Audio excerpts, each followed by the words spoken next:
Mateo capítulo 26, empezando en su versículo 47, dice de la siguiente manera, y este es el momento en que Jesús está en el huerto de Getsemaní, y dice así: mientras todavía hablaba, vino Judas, uno de los 12, y con él mucha gente con espadas y palos, de parte de los principales sacerdotes y de los ancianos del pueblo. Y el que le entregaba les había dado señal diciendo: al que yo besare, ese es, prendedle. Y enseguida se acercó a Jesús y dijo: salve, maestro, y le besó. Y Jesús le dijo: amigo, ¿a qué vienes? Entonces se acercaron y echaron mano a Jesús y le prendieron. Aleluya. Señor Jesús, en este momento te damos gracias por la bendición de estar en este lugar, pudiendo alabar y glorificarte a ti, y a la vez, Señor, recibir bendición para nuestras vidas, no solamente por medio de tu palabra y la instrucción que tú das, sino también, Señor, al estar alabándote y glorificándote. Te pedimos, Señor, que tu Espíritu Santo sea el que obre en cada vida, en cada corazón, que tú seas glorificado de una manera especial, de una manera preciosa, en el nombre precioso del Señor Jesús. Amén y amén. Pueden sentarse, que Dios bendiga la lectura de su palabra en este momento. Gloria al Señor. Hay historias en la Biblia contiene muchísimas historias, pero algunas de ellas tienen un final triste, y especialmente cuando vemos las oportunidades que alguno tuvo y que no las supo aprovechar, y luego terminaron perdiendo todo. Y están esas historias donde hay ese tipo de final para advertirnos a nosotros todos de que solo por acercarse a las cosas de Dios no nos va a traer la bendición de Dios, sino que tenemos que comprometernos con el Señor. Tenemos que poner su palabra en acción en nuestras vidas. Tenemos que aplicar las cosas que Él ha mandado en su palabra para que sean cosas activas en nuestra vida. La Biblia, por ejemplo, relata en Marcos el capítulo 10, voy a leer un versículo de ese capítulo, nada más haciendo referencia, la historia de un joven rico que se acercó al Señor Jesús, y este joven tristemente es el único caso en los evangelios donde alguien llegó hasta Jesucristo y se regresó vacío, sin haber recibido lo que él estaba buscando, y no lo encontró lo que él quería. Él obviamente tenía ciertos conceptos, tal vez él estaba buscando algo que no expresó de todo cuál era su deseo, excepto que su pregunta sí tuvo que ver con la salvación.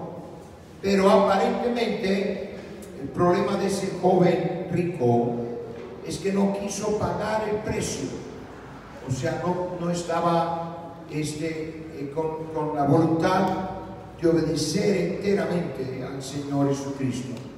Es una historia lamentable, es una historia que uno dice: wow, llegó hasta Jesús, habló con Jesús, le hizo preguntas, Jesús se las contestó, y todavía le dio la espalda al Señor Jesucristo y se fue. No leemos nada más de él en la Biblia, no sabemos cuál fue el desenvolvimiento de esa historia, cómo este joven llegó a ser y qué le habrá pasado después de eso, pero no creo que sería un final muy bueno. Y si él se compuso, tal vez se arrepintió, después de eso la Biblia no lo dice tampoco, y si lo hizo, pues estaremos saludando en el cielo algún día. Y vuelvo a repetir, es una historia lamentable, pero peor es el caso del que hemos leído al principio. Peor es el caso de un hombre que besó la misma puerta del cielo, pero se perdió. Tan cerca, pero a la vez tan lejos. Imagínate llegar hasta la mera puerta, hasta besar la puerta y todavía perderse las bendiciones que Dios tenía para su vida. ¿Cuál es la puerta del cielo? Pues lo podemos ver en la palabra de Dios.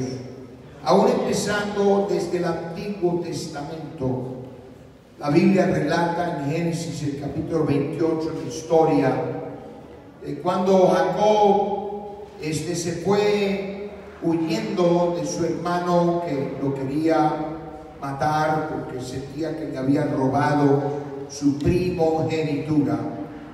Y Jacob decidió salir huyendo porque su hermano estaba tan enojado que mandó a decir que la primera oportunidad que tuviera lo iba a matar a su hermano. Entonces él se fue huyendo a la tierra de Madián con la idea de estar con familiares ahí por lo menos hasta que se aplacara la ira de su hermano.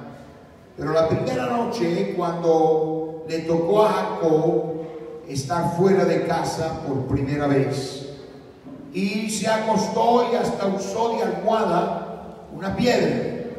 Ahora alguien tiene que estar muy desesperado o demasiado cansado para que a una piedra la vea como una almohada, porque una piedra no cede nada. Pero él estaba tan agotado, y en ese caso se pregunta hasta que por qué puso la piedra. Quién sabe, tal vez él pensó que esa piedra le podría servir de defensa o protegerse si en la noche algo se le irá acercando, amenazando su vida. Pero leemos en la Biblia, en Génesis 28, versículos 12 y 13, donde esa noche soñó. Y dice la palabra de Dios: y aquí una escalera que estaba apoyada en tierra, y su extremo tocaba en el cielo. Y aquí ángeles de Dios que subían y descendían por ella, o sea, por la escalera. Y aquí Jehová estaba en lo alto de ella, el cual dijo, esto es en el sueño, se lo dijo a Jacob: yo soy Jehová, el Dios de Abraham tu padre, y el Dios de Isaac. La tierra en que estás acostado te la daré a ti y a tu descendencia. Gloria a Dios. Y la Biblia dice que cuando Jacob despertó, se dio cuenta que había estado en la misma presencia de Dios.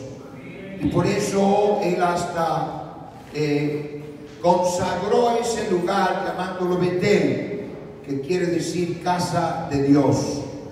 Y él reconoció que no se había dado cuenta, que no había sido lo suficientemente sensible al hecho de que allí estaba la presencia de Dios, y solo fue a través del sueño que Dios despertó en él el conocimiento de que había estado en la misma puerta del cielo. Que una escalera, en su sueño era nada más un sueño, pero Dios sí estaba usando el sueño para darle una instrucción a Jacob, que allí era la entrada al reino de Dios. Aleluya. Y el Señor Jesucristo, en Juan el capítulo 1 y el versículo 51, vemos como Jesús se aplica a ese sueño a sí mismo, presentándose Él como el cumplimiento de ese sueño cuando estuvo hablando con algunos de sus discípulos. Y dice así en Juan capítulo 1 versículo 51, y le dijo: de cierto os digo, he aquí adelante veréis al cielo abierto y a los ángeles de Dios que suben y descienden sobre el Hijo del Hombre. Gloria a Dios. O sea que Jesús en efecto está diciendo, Él es esa escalera. Él es el eslabón entre el hombre y Dios. Él es la escalera, Él es el eslabón, Él es el vínculo, Él es la puerta, Él es la entrada al reino de los cielos. Un aplauso para el Señor Jesucristo.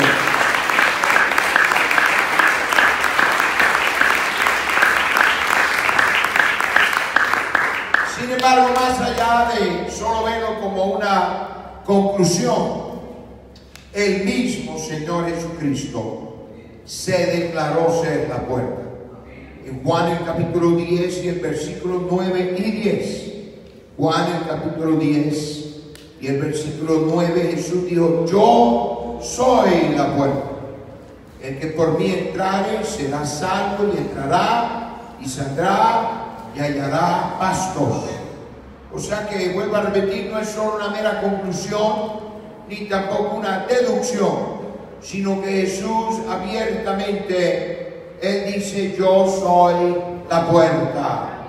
Menos mal que Él resucitó al tercer día y sigue siendo la puerta. Él dijo esto antes, obviamente, de morir. Sin embargo, gracias a Dios por el hecho que resucitó, entonces sigue en pie, sigue siendo igual de cierto y tal vez aún más de que Él es la puerta. Ahora nota, hermano, hermana, amigo, amiga, que Él no es una puerta, sino Él es la puerta. Gloria a Dios. O sea que Él es la única puerta.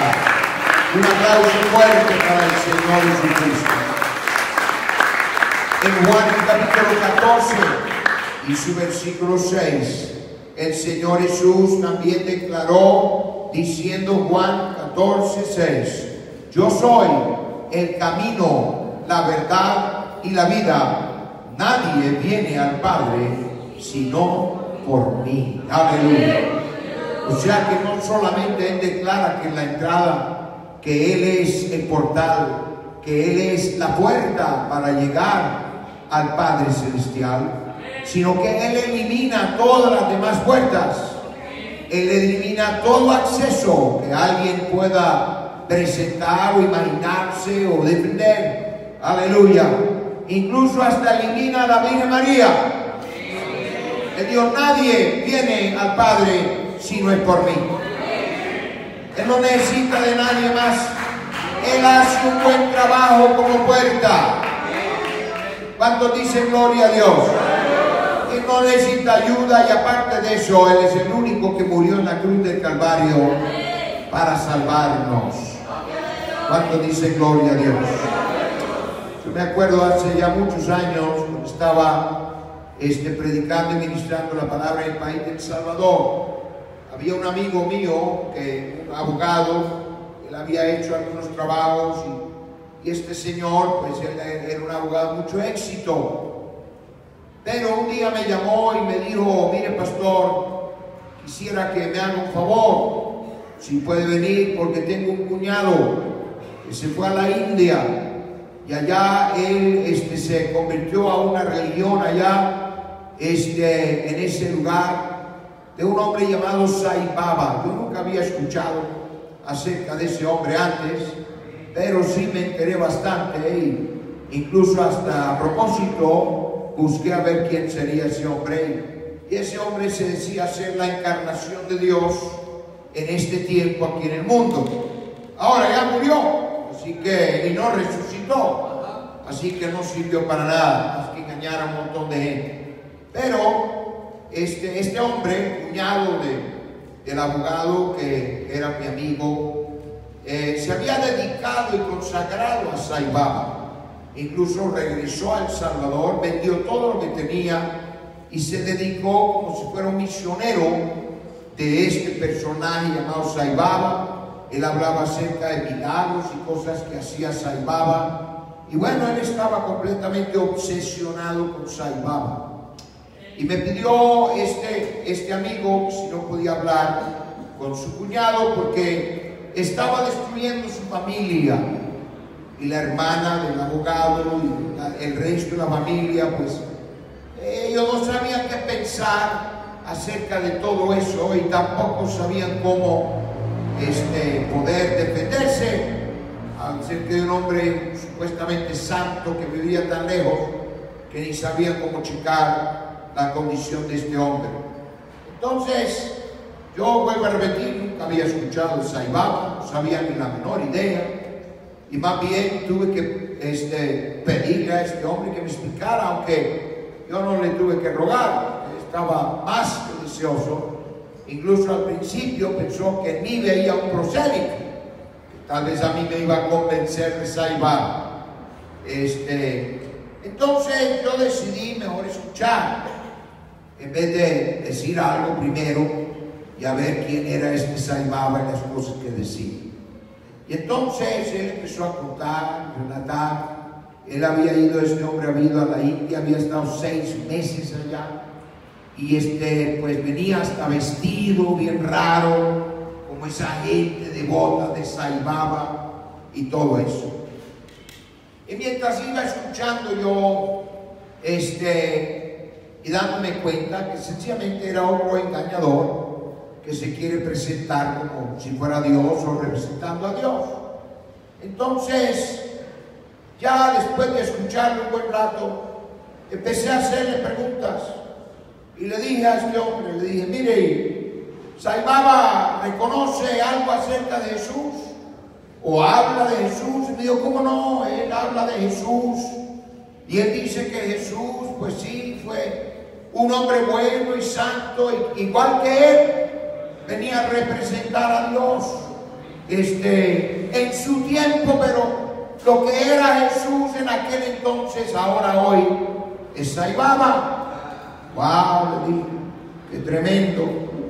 Le dije, ¿qué dice él acerca de Jesús? ¿Él contradice algo que decía Jesús? No. Él dice que Jesús era bueno, él decía la verdad, que él siempre hablaba, nunca habló mentiras ni cosas equivocadas, sino que él era para su tiempo. Le dije, entonces, Sai Baba, Jesús, según Sai Baba, decía la verdad.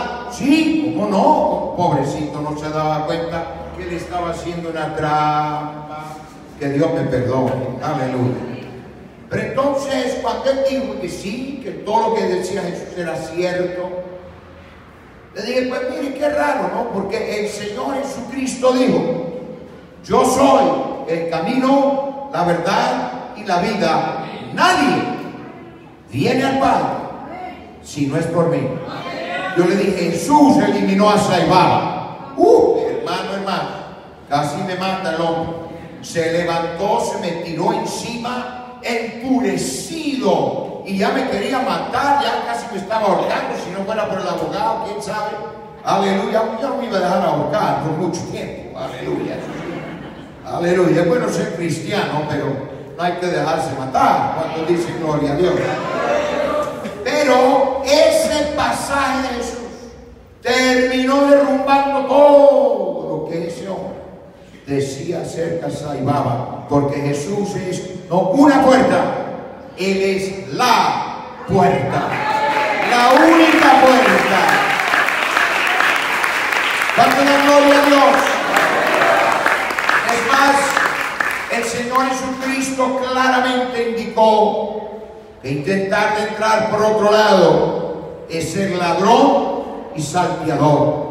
Y eso lo leemos en Juan, el Evangelio de San Juan, capítulo 10 y el versículo 1.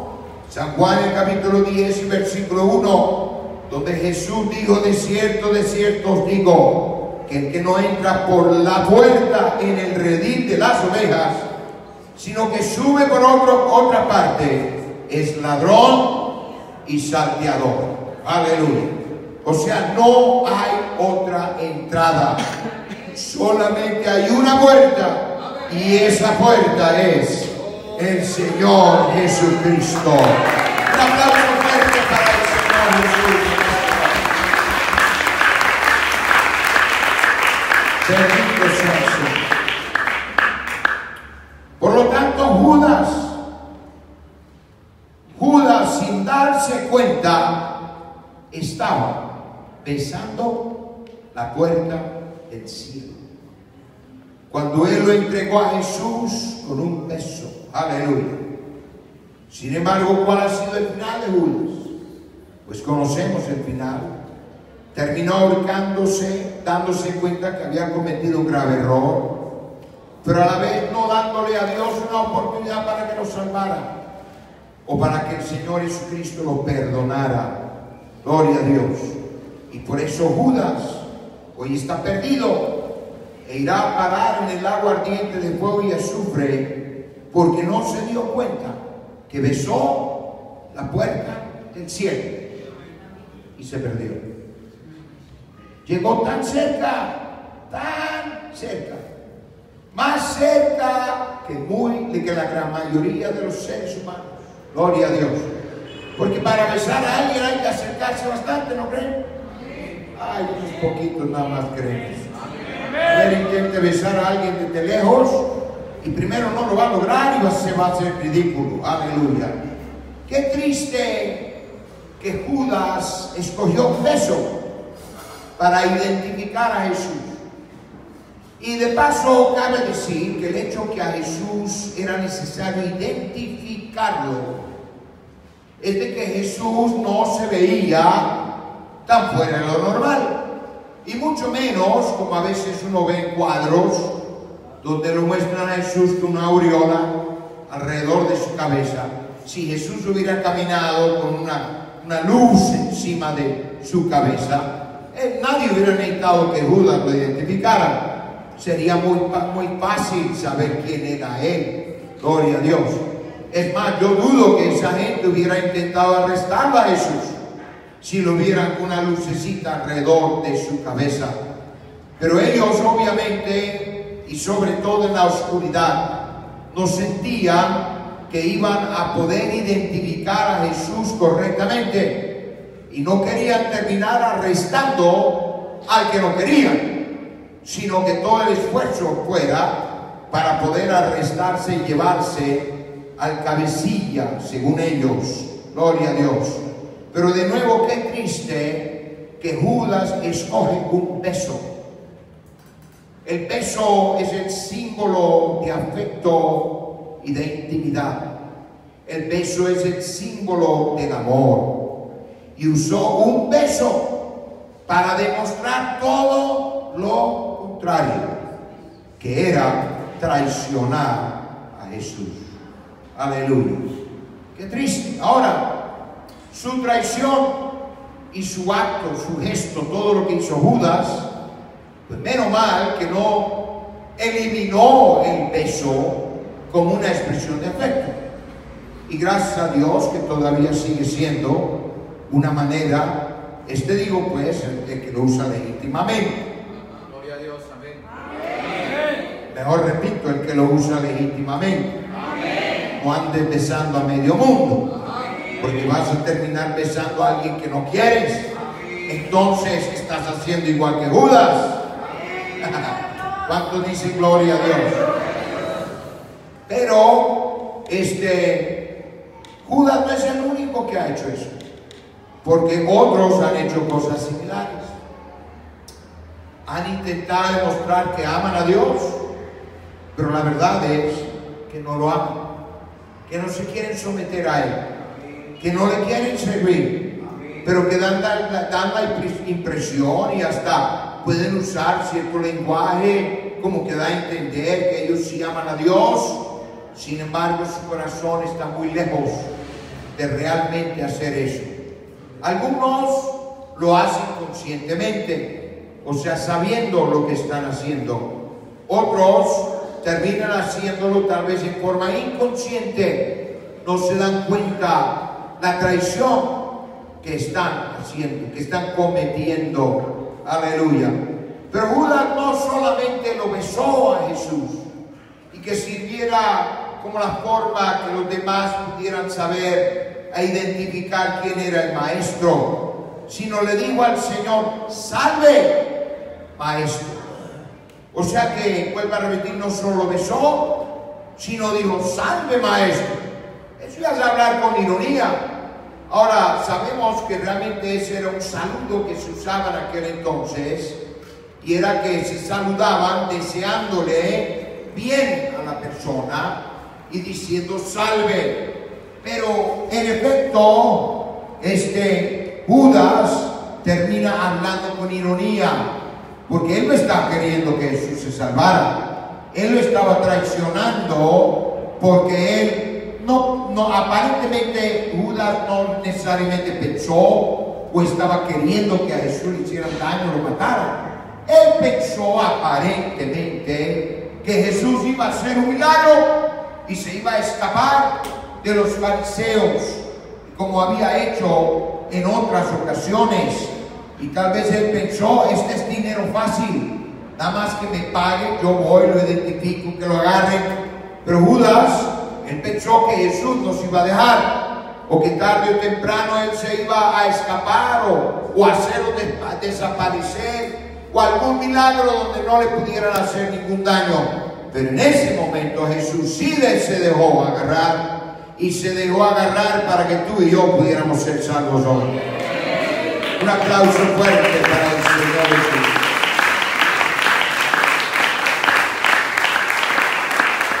Y vuelvo a repetir, Judas le dio salve, maestro.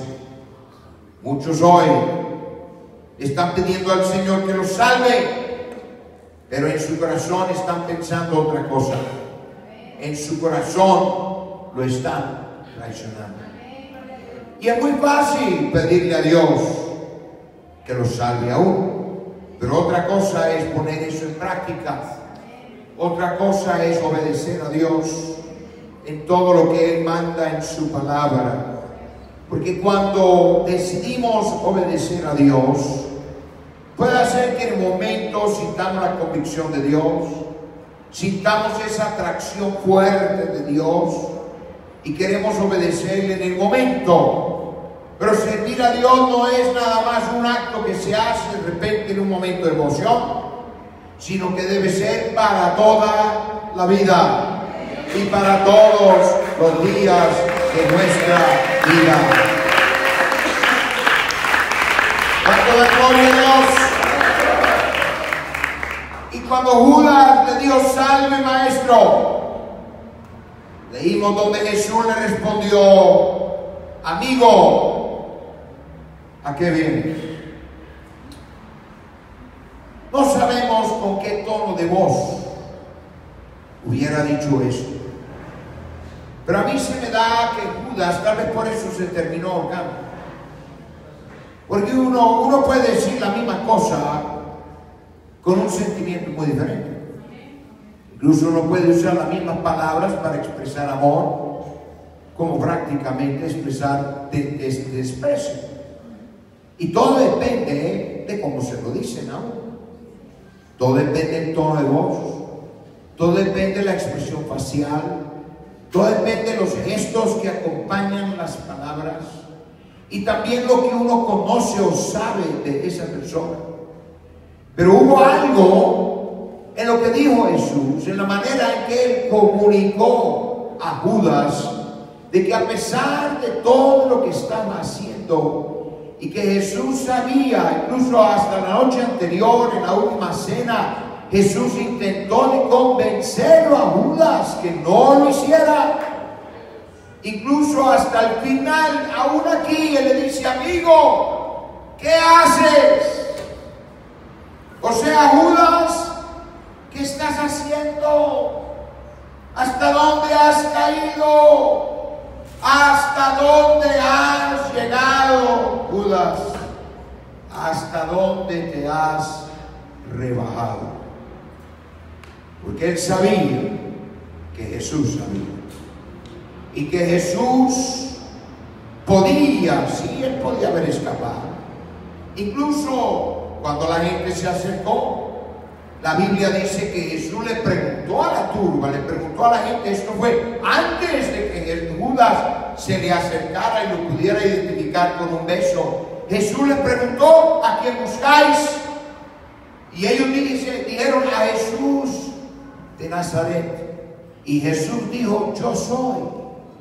Y cuando dijo yo soy, la Biblia dice que retrocedieron a tierra y cayeron. O sea que cayeron de espaldas, solo con Jesús decir yo soy. Ahora ponte a pensar, hermano, si él hubiera dicho muéranse, no hubiera quedado ni uno. ¿Me estoy explicando aquí?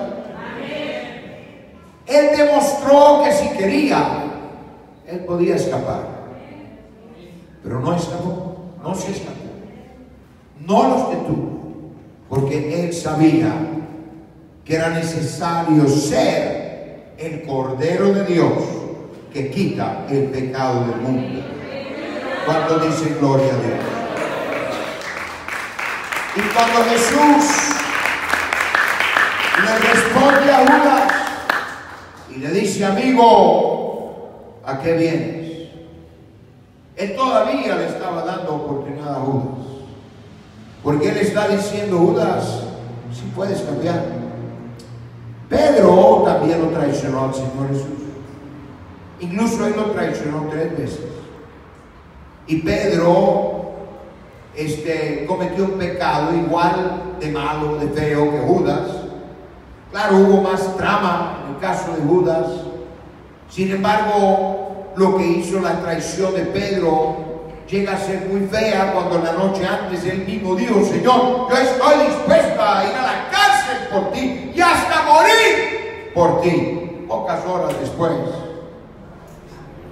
está diciendo, no lo conozco a Jesús, no sé nada, no me hablen de yo, ni lo conozco. Aleluya. Sin embargo, Pedro se arrepintió, y por haberse arrepentido, Jesús lo perdonó. Hoy yo te diré en este momento, Jesús sí perdona. Gloria a Dios. Jesús sí perdona.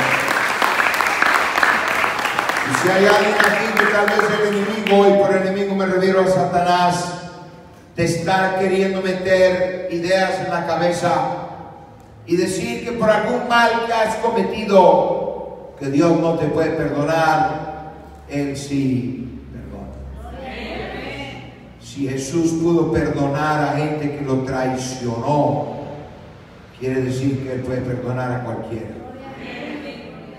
De acuerdo a mi padre, él había sido misionero por varios años, 30 años, en 5 diferentes países. Y él contaba cuando fue misionero en Colombia, fue a un lugar muy remoto, Colombia, y estuvo predicando en un lugar de pura selva. Y durante el culto empezó a llover, y empezó a llover muy fuerte. Y según contaba mi padre, había como unos 100 en ese culto. Y estaban en un templito nada más, una choza. Cuando de repente un hombre asomó su cabeza con su gran sombrero, queriéndose defender del agua, y nada más metió la cabeza. Pero cuando ese hombre, que nadie se había dado cuenta que estaba ahí, al lado de esa ventana, cuando él metió la cabeza, mi padre vio que varios de los presentes hicieron así. Mi padre dijo, bueno, obviamente lo conocen, y aparentemente no con un buen sentido. Y el pastor mismo estaba bastante atemorizado cuando vio a ese hombre que asomara la cabeza. Y entonces él agarró y escribió una nota y se la pasó a mi padre con su Biblia. Y en la nota decía, ese hombre es el más peligroso en estos alrededores, él ha matado a mucha gente. Bueno, mi padre le tocaba predicar, gloria al Señor. No es una nota que uno quiere que le pase cuando uno va a pasar a predicar. Prefiere uno que no le diga nada. Pero mire, el hombre ahí se quedó, ahí mirando, y adentro prácticamente casi la mitad de su cuerpo, y estuve escuchando toda la predicación, porque seguía lloviendo. Y al final, ya cuando había terminado el culto, se estaban despidiendo las personas unos con otros. En eso entró un niño como unos 10 o 11 años de edad y fue directo a mi padre Y le digo, Señor, allá afuera hay un hombre que me mandó a decir que si por favor usted puede salir, que él quiere hablar con usted. Y el pastor alcanzó a escuchar y le dijo a mi padre, hermano, no vaya ahí, ese es fulano de tal, y sin duda tal vez le quiere hacer daño. Mi padre le dijo, pues yo sí voy. Él dijo, yo no tengo temor, yo sé que Dios está conmigo. Y cuando él salió todavía seguía lloviendo, y él salió y de repente este hombre se le acercó y le dijo, métase en su camioneta y vamos a dar una vuelta. Y era en un lugar donde no había ni calle, era nada más o casi un sendero, por ahí no llegaban vehículos, era muy raro, especialmente en esa década de los 50. Y entonces, cuando él se metió en la camioneta, el hombre se metió al otro lado y estaba lloviendo. Y empezaron a caminar y llegaron a un puente que no tenía lados, nada más era un puente que se había puesto sobre un río que pasaba. Y debajo del río, debajo del puente, se oía el ruido de una cascada. Y con la lluvia, con el ruido de la cascada, era muy difícil poder escucharlo a este hombre. Y aun que él le hablara y le respondiera.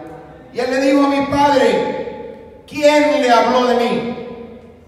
Porque usted estaba predicándome a mí esta noche. Mi padre dijo, yo no lo conozco. Primera vez que lo estoy mirando, nadie me habló de usted, yo no sé nada de su vida. Le digo, sí, usted estuvo mencionando cosas como si me conociera. Y mi padre le dijo, pues perdone, pero yo no lo conozco, pero Dios sí lo conoce. Y es el Espíritu de Dios que le está hablando al corazón y le está diciendo que usted necesita arrepentirse. Y entonces el hombre sacó 2 revólveres que cargaba y uno se lo puso en el regazo, en las piernas de mi padre, y otro él lo sostuvo en su mano. Mi padre le dijo, wow, este hombre quiere un duelo. ¿Quién sabe qué va a querer hacer? Porque hasta me pasa un revólver a mí. Y él le dijo, no, usted está hablando acerca de mí. Le dijo, no, señor. Le dijo, yo no lo conozco.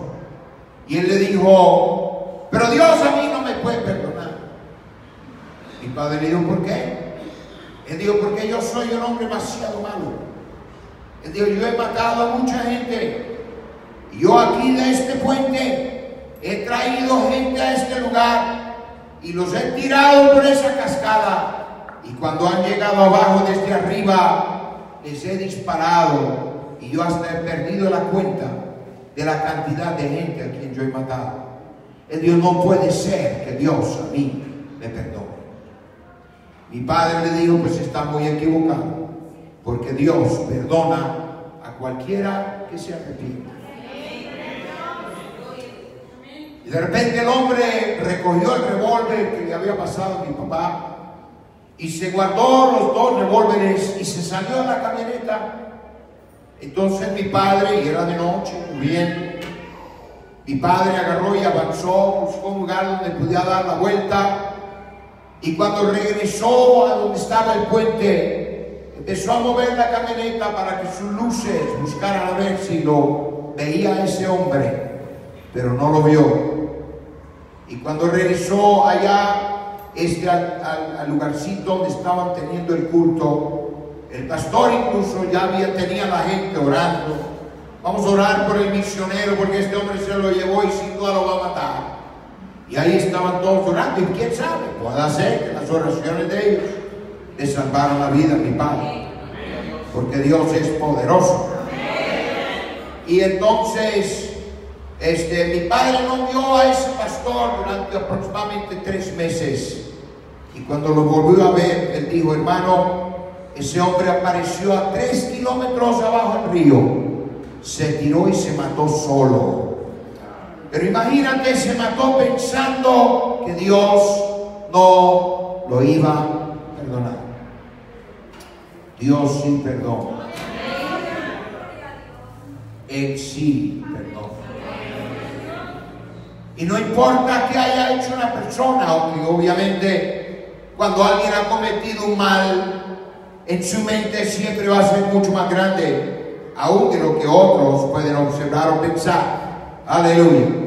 Pero Jesús, si Jesús le daba oportunidad a Judas, Él le va a dar oportunidad a quien sea. Si Él perdonó a Pedro, ¿cómo no te va a perdonar a ti?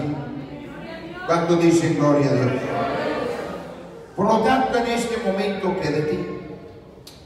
¿Será que alguno aquí besará la puerta del cielo y se quedará perdido? Gloria a Dios, porque aquí se siente la presencia de Dios. Y aquí está la puerta del cielo.